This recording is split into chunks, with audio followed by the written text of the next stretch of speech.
Hello and welcome to Rauta's Reviews.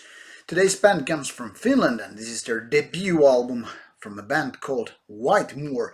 So without further ado, let's just do a little bit of unboxing and get it started.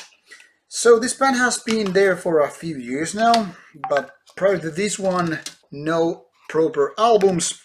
Now it's time for that. And make no mistake, even though this band started more or less a kind of a black metal thing, they have changed their style, even though the name and the cover kind of suggest to this black metal heritage. The devil inherits the world, as you can see. I don't know if the zoom actually works, but if you can make out the details here. Well, there's a burning church, and this kind of a Grim Reaper Pope has sort of a symbol that might refer you to a black metal, but like I said, this is absolutely death metal, and actually the modern and melodic way. One can even say that there's thrash metal elements here, and wouldn't be exactly wrong with that. Now, I don't know why the band exactly changed their style. That is his tale, which never is too much told when band actually does that. But then again, who really cares? There are interviews for that kind of stuff. To be honest, I was positively surprised by this album. Previously, I've heard some material and, well, not bad. It's not anything that could actually be blowing away anybody. But this album, regarding the genre, obviously, this modern melodic death metal, this is really strong one. After the introduction, which is kind of useless there, I mean, it just serves for the point of being an introduction, but prior to that, after that one, there's no need to go back to that, unless you have to, obviously, restart the album. But the album starts with really strong guitar riffing.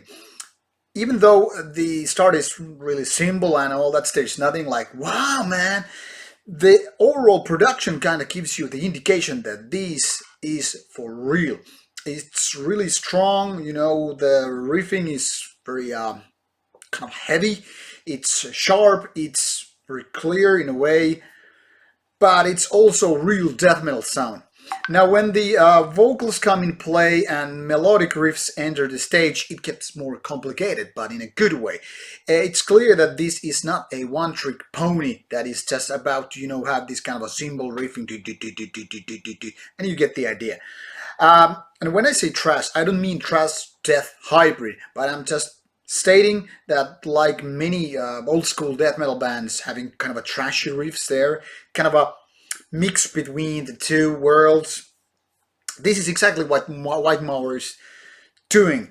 And I don't know, they kind of managed to get all these pieces together without actually sacrificing anything good on the table to the gods of heavy metal.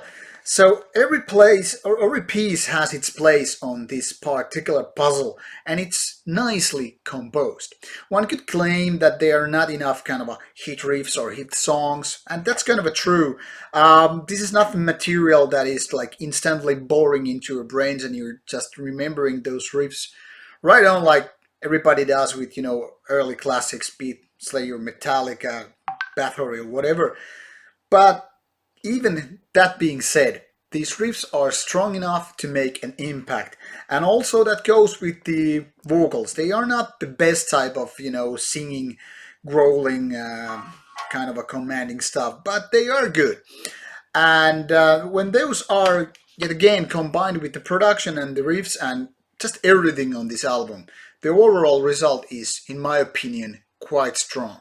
It is clear that this is still a debut album, and the band, even though they have lots of experience from previous mini releases, demos and whatnot, it's clear that this band can even more further evolve with this kind of stuff. But this album is already really nice way to start their career. So unless the genre itself is something that you don't like, give this one a chance. Definitely a nice debut album, already out 7th of December 2018, so knock knock, do your listening work.